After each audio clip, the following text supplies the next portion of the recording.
অসম চৰকাৰৰ বিদ্যুৎ বিভাগে স্মাৰ্ট মিটাৰৰ জৰিয়তে আমাৰ মাজত লুণ্ঠন চলাই আছে। তাৰ প্ৰতিবাদত ঐতিহাসিক চিন্তামণিগড় অঞ্চলৰ ৰাইজ আজি প্ৰতিবাদ কৰিছে। ঐতিহাসিক চিন্তামণিগড়ৰ উজনি অসম মুছলিম কল্যাণ পৰিষদৰ চিন্তামণিগড় আঞ্চলিক সমিতি আজি প্ৰতিবাদ কৰিছে যে স্মাৰ্ট মিটাৰ আমাক নালাগে। এই স্মাৰ্ট মিটাৰৰ জৰিয়তে আমাক লুণ্ঠন কৰা হৈছে। আজি চিন্তামণিগড় অঞ্চলৰ গৰিষ্ঠ সংখ্যক ৰাইজ দৰিদ্ৰতাৰ সীমাৰেখাৰ তলত বসবাস কৰে। তেওঁলোকৰ এমুঠি অন্তৰ কাৰণে হাহাকাৰ কৰে। কিন্তু তাৰ স্মাৰ্ট মিটাৰৰ জৰিয়তে পুৰণি যি মিটাৰ আছিলে বিদ্যুৎ মিটাৰ, তেওঁলোকে 70-80 টকা 100 টকা দিবলগীয়া হৈছিলে মাহেকীয়া বিদ্যুৎ বিল। কাৰণ তেওঁলোকৰ ফেন নাই। কিছু ৰাইজৰ ঘৰত ফেন আছে, কিছুমানৰ ঘৰত ফেনো নাই। এটা দুটা বিদ্যুতৰ লাইট জ্বলে আৰু তেওঁলোকে আগৰ পুৰণি যি মিটাৰ আছিলে এই মিটাৰৰ জৰিয়তে তেওঁলোকে 70-80 টকাৰ পৰা 100 টকালৈকে দিবলগীয়া হৈছিল। এতিয়া স্মাৰ্ট মিটাৰ অহাৰ পাছত 700, 800, 1000 টকা দিবলগীয়া হৈছে। অসম চৰকাৰে তেওঁলোকক অৰুণোদয় দিছে, 800 টকা দিছে আৰু তেওঁলোকৰ পৰা 1000 টকা কাটি লৈছে। এনেদৰে দৰিদ্ৰ জনতাৰ ওপৰত শোষণ, লুণ্ঠন, বঞ্চনা নচলিব।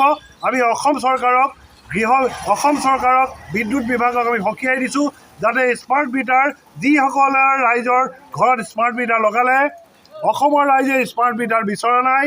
অসমৰ ৰাইজে চৰকাৰৰ লুণ্ঠন বিচৰা নাই। অসমৰ ৰাইজৰ চৰকাৰৰ পৰা সহানুভূতি বিচাৰিছে। দৰিদ্ৰ জনতাৰ এই ভোটেৰে হিমন্ত বিশ্ব শৰ্মা চৰকাৰ শাসনৰ গাদী দখল কৰিছে।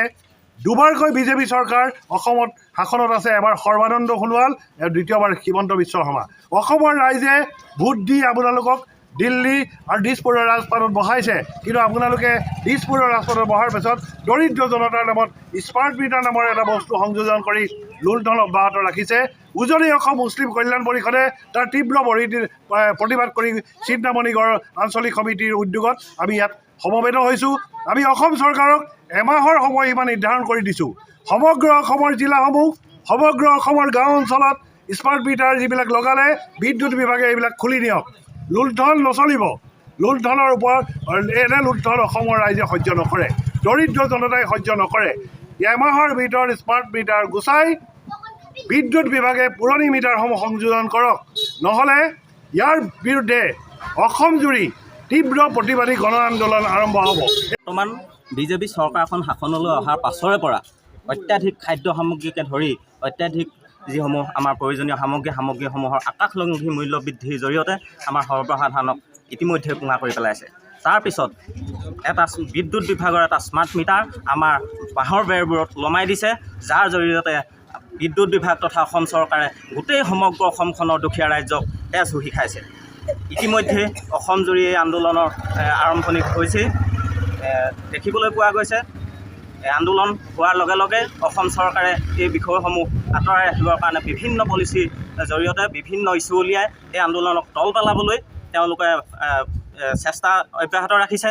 কিন্তু জনসাধাৰণে বুজি উঠিছে যে স্মাৰ্ট মিটাৰৰ জৰিয়তে প্ৰকৃতাৰ্থত আমাক ভয়ংকৰভাৱে লুণ্ঠন চলাইছে। গতিকে অসমৰ ৰাইজ ওলাই আহিছে, এই বিষয়ত ৰাইজ সজাগ হৈছে আৰু এই আন্দোলন চলি থাকিব।